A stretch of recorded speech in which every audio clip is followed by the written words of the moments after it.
Dealer by James Hancock. Read by Daniel Adwell. It's hard to imagine a time when the average life expectancy was 30 years of age. To imagine a time when people didn't live to be 1,000 years old? We have come a long way over the millennia. First, we mastered cloning, but that wasn't ethical. So we moved on to stem cell restructure and regeneration. Introducing new stem cells into the body, we slowed the aging process. We couldn't cheat death, but we could extend life significantly. That said, even with the rapid advancement of modern medicine, most people get stupid and wipe themselves out hundreds of years before their potential end date. Cancer has been treatable for 100 years, so the only real enemy was general wear and tear. That and overpopulation creating a shortage of food and water. But we were due another war, so every cloud.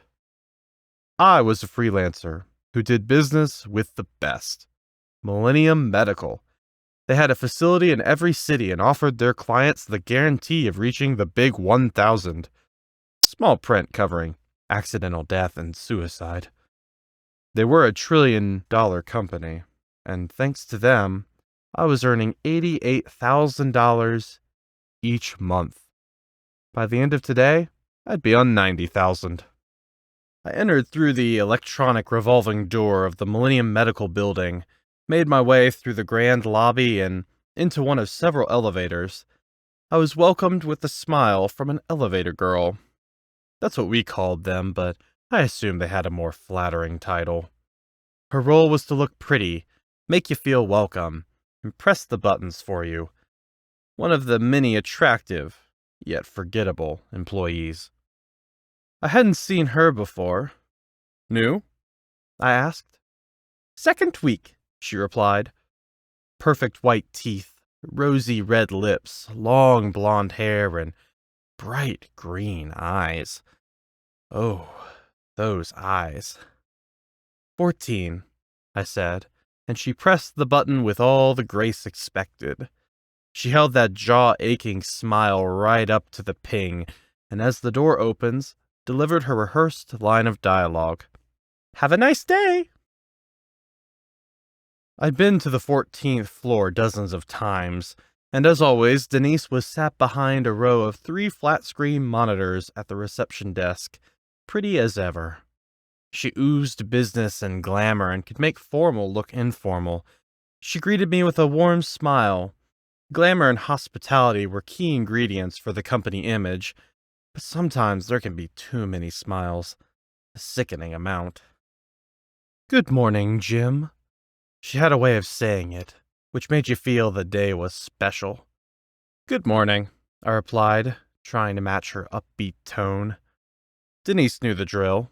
She pressed a button and leaned closer to the comm box on the end of her desk. Jim Duggan to see you, Dr. Wallace. Denise glanced at the object by my side, gave me a smile, and I knew what to do. I walked to one of the nearby seats and I sat. Can I get you a coffee? Denise asked. I'm fine, I said. Thanks. Denise returned her attention to the monitors, one for emails, one for Dr. Wallace's schedule, and one with a split-screen camera display. Denise liked to know who was coming before they arrived. I placed the item I was holding on the seat beside me, a football-sized titanium twist-top cold storage cylinder with fingerprint recognition, or cold case, as we dealers like to call it. Yes, I was a dealer, and a good one. I waited 10 minutes in silence, and then he stepped out of a nearby elevator. Dr. Magnus Wallace was a tall and strong man, with pale skin and fair hair. He looked old-school 30s, but I knew he was easily 200. He still wore the white coat, which most didn't, but he was respectful of old ways, and you knew it made him look powerful. When he walked in a room, you knew who was in charge. Jim, Magnus said, holding out his hand as he approached me. I shook it. Well, he shook mine. A cold, firm grip to match the look. What have you got for me today? Magnus was straight to the point, and looked at the cold case I was holding. 4, I replied, from 2 donors. I twisted the lid and pulled it up to bring out the contents: a central rod with two gel-packed bags and a light waft of dry ice from the cylinder's cooling wall. Magnus leaned in to get a better look at the two bags. 4 perfectly preserved human eyes. Lungs, heart, and eyes. The big three. The parts of the body which deteriorate the quickest, and if you can afford to, are best replaced every 100 years. I was an eyes man, and I knew what I was doing. For the first 30 years, I sold enough eyes to build my own optics center out of town and employ 5 permanent staff. I also had Zach, who worked off the books when the quiet months hit, or an exceptional case was found. This was a business.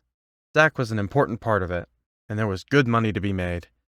Each eye sold for $50,000, sometimes more, but I didn't sell anymore.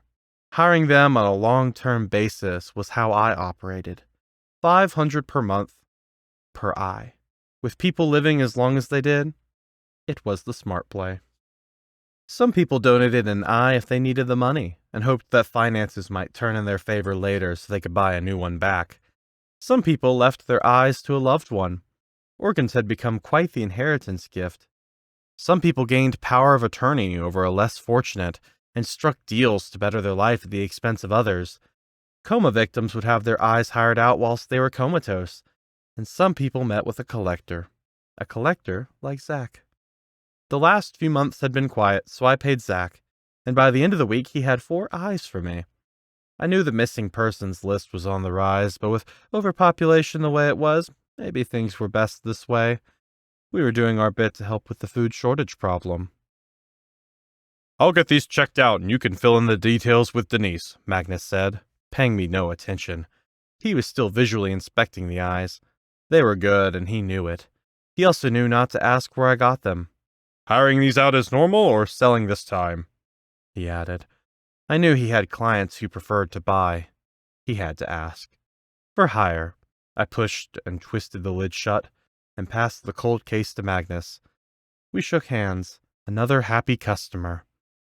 Denise updated my account with her usual efficiency. "And that's that. Hope to see you again soon, Jim." "Very soon," I added. We exchanged fake smiles as was customary, and I returned to the elevator. The pretty blonde greeted me once again. "Ground floor?" she asked. I nodded, gazing at her as the lift doors closed. "Has anyone told you you have the most amazing eyes?" I asked. She held her corporate smile as I pulled the personal comm device from my pocket, turned it away from her brilliant green eyes, and tapped Zach on the contacts list.